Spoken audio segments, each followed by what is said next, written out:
the conversation around the Israel-Gaza war is kind of interesting to me because people have all these they try and have detailed conversations and breakdowns of the history, and they talk about the laws and the times that the countries were formed, and we can do all of those things, and I understand why that's important. But the fact that you can see children being blown to pieces and not think that that should stop is remarkable to me. I think I don't take many positions. One is the war should stop. That's the most obvious position. The fact that people will sit and say, oh yeah, but, there is no but. Those are children getting blown to pieces by the most advanced weaponry on the planet.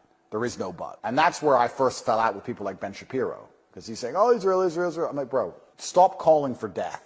At least. Can we not agree that people shouldn't die? Can't we stop that? Oh, but Hamas did. That's not even what, I mean, that's actually such a pathetic argument. Oh, but Hamas did October 7th, and then you have to go back down through the whole history and everything, what happened, because it didn't start on October 7th, it started 50 years before that. We're talking about babies getting blown up today. But these people are too emotionally involved to understand that. And yeah, I had big arguments with Jordan Peterson and Piers Morgan and Ben Shapiro after October 7th because they're on the wrong side of history. Piers Morgan says, I like his stance, at least now. He tries to be balanced as much as possible. Well, he tries after I set his ass straight, because when I was arguing with him, he wasn't balanced. Yeah, he was sitting there pretending that what Israel was doing was completely acceptable. And I had to argue with him over it multiple times before he finally accepted that what they're doing is unacceptable. People like Jordan Peterson and Ben Shapiro have been calling for them to do what they've been doing all this time, and they still think it's acceptable. And they're going to have to answer to the Creator in the end, because to sit behind your desk and call for the destruction of children is something that is so heinous. Your heart must be so black. I don't understand how these people even function.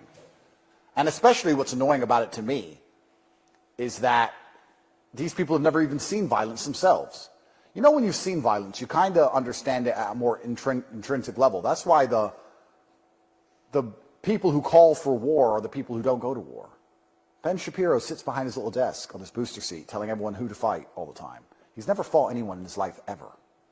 He's a pussy. He won't even have a boxing match. He's a bitch, and he's talking about who should get shot in the head. Fuck him. When you've seen violence, that's what I even tweeted. When he said, after October 7th, I think it was October 8th, when he said we need to go and kill them all, I said, as someone who's done his own fighting, let me promise you, no, I remember what he said now.